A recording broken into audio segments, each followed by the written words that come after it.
Let's talk about pelvic floor.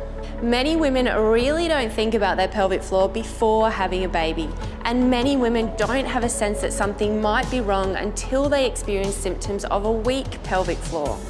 The most common symptom amongst runners that are mums are incontinence or leaking when they're running or training. Many women think that this is normal, but I'm here to tell you it's not.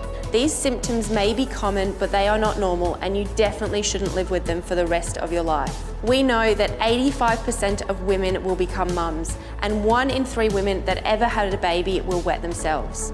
We also know that 50% of women will perform their pelvic floor exercises incorrectly. When they think that they're lifting their pelvic floor, they're actually pushing out. So you can imagine what is happening if they're pushing out too many times a day in an attempt to strengthen their pelvic floor. They could be doing more harm than good.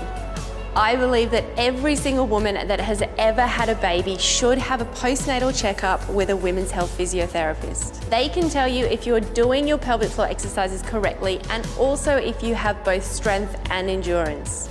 They'll also be able to pick up on anything else that's not quite right down there and that you might need to do some extra work on, so that you can stay fit and healthy well into your later years.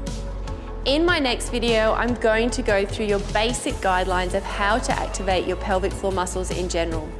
This should give you some idea of what and where you're supposed to feel.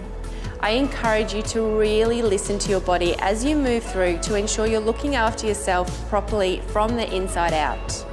Oh, and you can still have a weak pelvic floor after having a C-section delivery.